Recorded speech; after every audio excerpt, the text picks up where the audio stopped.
বাংলাদেশ জামাত ইসলামের জেলা কর্মী সমাবেশ সকাল ৯টায় শুরু হয়েছে। সকাল থেকে কিন্তু এই জেলার বিভিন্ন স্থান থেকে এই জামাত ইসলামের কর্মী এবং নেতাকর্মীরা তারা দলে দলে আসতে শুরু করেছে এই কুষ্টিয়া সরকারি কলেজ মাঠ প্রাঙ্গণে।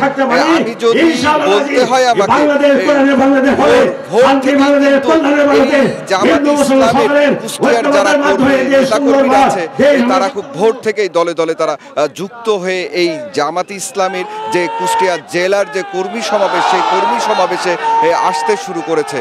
আমি যদি একটু দেখাই তাহলে দেখবেন যে কুষ্টিয়া সরকারি কলেজ মাঠ প্রাঙ্গণে শত শত নেতা কর্মীদের পদচারণায় মুখরিত হয়েছে। আমাকে যদি দেখাতে হয় তাহলে দেখবেন যে পুরো মাঠ প্রাঙ্গণ জুড়ে কানায় কানায় পূর্ণতা পেয়েছে জামাত ইসলামের নেতাকর্মীদের, যারা কিন্তু এখান থেকে কিন্তু আমি যদি দেখাই তাহলে দেখবেন যে কুষ্টিয়ার বিভিন্ন উপজেলা, জেলা, থানা এবং ওয়ার্ড পর্যায়ের সকল নেতৃবৃন্দ তারা কিন্তু এই কর্মী সমাবেশে উপস্থিত হয়েছে। এই জামাত ইসলামের যে কর্মী সমাবেশ সেই কর্মী সমাবেশে জামাত ইসলামের নায়েবে আমির ডাক্তার শফিকুর রহমান তিনি কিন্তু কিছুক্ষণ আগে এই মঞ্চে যোগ দিয়েছে, এই মঞ্চে এই কর্মী সমাবেশে যোগ দিয়েছেন। এই মঞ্চে আমাকে যদি দেখাতে হয়, আমি যদি দেখাই জামাতের যে নায়েবে আমির ডক্টর শফিকুর রহমান তিনি কিন্তু ইতিমধ্যে কিছুক্ষণ আগে এই মঞ্চে কিন্তু যোগদান করেছেন এবং এই মঞ্চে জেলা এবং কুষ্টিয়া সহ আশপাশের কয়েকটি জেলার নেতৃবৃন্দ কিন্তু উপস্থিত হয়েছেন এবং কুষ্টিয়া জেলার যে নায়েবে আমির তিনিও কিন্তু এই মঞ্চে উপস্থিত আছেন। এই মঞ্চে উপস্থিত আছেন কেন্দ্রীয় শিবিরের সভাপতি, তিনিও কিন্তু এই মঞ্চে উপস্থিত আছেন। আমাকে যদি বলতে হয় কুষ্টিয়া জেলায় কিন্তু দীর্ঘদিন পর এই জামাত ইসলামের যে কর্মী সমাবেশ সেই কর্মী সমাবেশে কিন্তু যোগ দিয়েছেন হাজার হাজার শত শত নেতা কর্মী এবং নেতৃবৃন্দরা। আমি একজনের সাথে কথা বলে দেখবো যে আসলে তারা কি মেসেজ দিচ্ছেন এই কর্মী সমাবেশের মাধ্যমে, তারা কি মেসেজ দিতে চাচ্ছেন। আমি একটু তার সাথে কথা বলে দেখবো যে কি মেসেজ দিচ্ছেন।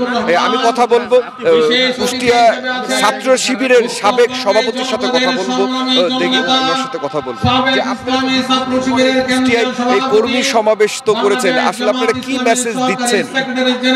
আসলে দীর্ঘ 18 বছর পরে বাংলাদেশ জামাত ইসলামী কুষ্টিয়া জেলা শাখার উদ্যোগে এমন কেন্দ্রীয় একজন লিডার ডাক্তার শফিকুর রহমান আমাদের আমিরের জামাত, উনি কুষ্টিয়াতে সফর করছেন।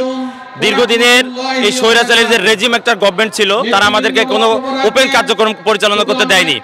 আমাদের ইন্টারনাল যে কাজগুলো আছে, আসলে আমরা তো ম্যান পাওয়ার তৈরি করতে চাই, আপনারা জানেন বেসিক্যালি সৎ, যোগ্য এবং দেশপ্রেমিক নাগরিক তৈরি কিন্তু আমাদের একটা লক্ষ্য। সেই লক্ষ্যটাকে সামনে নিয়েই আমাদের আমিরের জামাত সারা বাংলাদেশে উনি সফর করতেছেন, তারই অংশ হিসেবে আজকের আমাদের এই সম্মেলন। আমরা চাই একটা সন্ত্রাস, চাঁদাবাজ মুক্ত এবং সারা বাংলাদেশের প্রত্যেকটা মানুষের যেন ঘরে ঘরে ইসলামের দাওয়াত পৌঁছে যায়। সেই দাওয়াতটাকে দেওয়ার উদ্দেশ্যে উনি আজকে সমাবেশগুলো করছেন।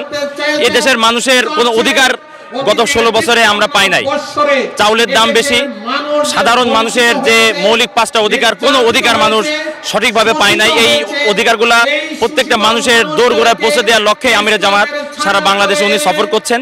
সেই সফরের অংশ হিসেবে আজকে আমাদের এই প্রোগ্রাম।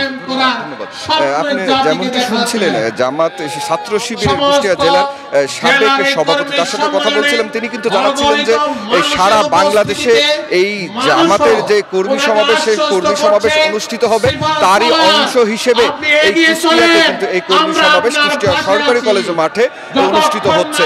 এই কর্মী সমাবেশে কিছুক্ষণ আগে উপস্থিত হয়েছেন জামাতের নায়েবে আমির ডাক্তার শফিকুর রহমান। তিনি কিন্তু কিছুক্ষণের মধ্যেই বক্তব্য দিবে এবং কুষ্টিয়াবাসীর জন্য কিছু মেসেজ তারা দিবে, দিয়ে কিন্তু জানাবে আমিরে জামাতে আমির। তো এই কর্মী সমাবেশের এই ছিল আমার কাছে সর্বশেষ তথ্য। সোনিয়া জি, গ্লোবাল টেলিভিশন, কুষ্টিয়া।